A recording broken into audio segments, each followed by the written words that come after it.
Hi, welcome to Who's Watching Grandpa. I'm Rick Yost. Travel back with me now, if you will, to the year 1985. I have been playing guitar professionally for maybe a year at this point. And the work that I was getting at the time, actually from day one, was backing up singer-songwriters, either in studio or on stage. And did a lot of that for a couple of years there at the start. I did quite a bit of that. And you know, again, they take me in the studio. I have recorded on so many singer-songwriter demo tapes that will never be heard. I mean, it's funny. But I have to admit, too, that I have recorded a lot of my own demo tapes that were never listened to, so, you know, they're trash now. Anyway, this one night, I was playing in where I started, East Dallas, the lower Greenville Avenue area, and I was playing with a buddy of mine at a place called The Saloon, which used to be directly across the street from the Blue Goose restaurant there on Lower Greenville. And the guy I was playing with, his name was Tim Taylor.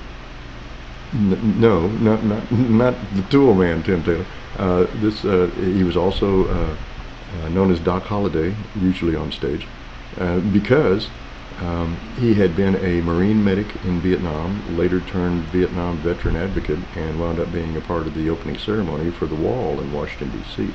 Very interesting guy, very cool, very good musician, and very eccentric, which, you know, always intrigues me. It was very cool playing with Tim. I stole a lot of things from Tim musically, but anyway. These folks that were left in the club at this one night, it was kind of late, we were just about done, but there were maybe 8 or 10 people left in the club, and they were all at the bar, you know, at one end of the room, and Tim and I were like all by ourselves on stage at the other end of the room. But the 8 or 10 people at the bar, they were drunk, they were having a great time, not paying any attention to us, not paying attention to the stage at all. We could have been a jukebox, but you know, when you're hungry and there might be a buck involved, you will play. Anyway, hell, Tim and I were probably at least 2 sheets to the wind anyway, so we didn't really give a shit. But we finish a song. Tim says something on microphone, you know, usual musician shtick. And I, at this point in my, you know, playing, whenever I was playing with someone, I wanted to be directly behind them, my back against the wall. I didn't want to be noticed. Literally, I didn't want to be noticed at all. I just wanted to play. You know, I was really seeing it as a schooling type situation. I was trying to learn what I could. Anyway,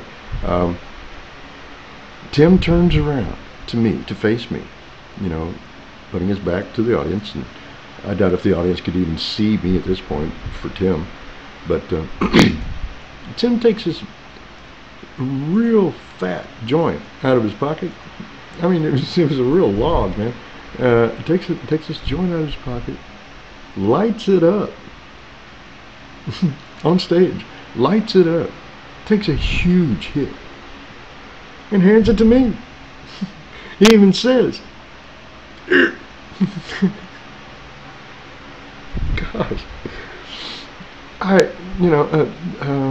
I have been handed drugs on stage. I've been handed a lot of things on stage since then, but this was kind of my first time. And actually it was kind of cool. I'm sorry. I mean, you know, yeah, any rational person is going to have right there in the front of their head, "You idiot, this is fucking illegal and you're in public," you know. But, you know, you just have to get past that. You have to walk that off, okay? I mean, you're in the moment. I was in the moment. He handed it to me, and I took a hit. I took a rather large hit. I mean, it's always been my philosophy that if you're going to get popped, you might as well have a buzz. So I took a hit, a rather large hit. And then I handed it back to him. And he snubs the fire out with his finger, sticks the rest of it back in his shirt pocket, and twirls back around to the microphone and replay for another 30 minutes. And we were doing some great shit for that last 30 minutes, man. I mean, it was awesome. I don't know what that was that we smoked, but man, it was. I like that memory. I really do. I like that memory, and I don't like that memory for. I don't like that memory because it was like, you know, a drug story, or, you know, hey, let's tell a story about, you know, people doing stupid shit. No, that's a musician's story. In my mind, you know, however twisted you think this might be, that's a musician's story. Because if you're a musician, I don't mean if you're, you know, like, you know, a weekend warrior shit. I mean, if you are a musician and you do this for a living,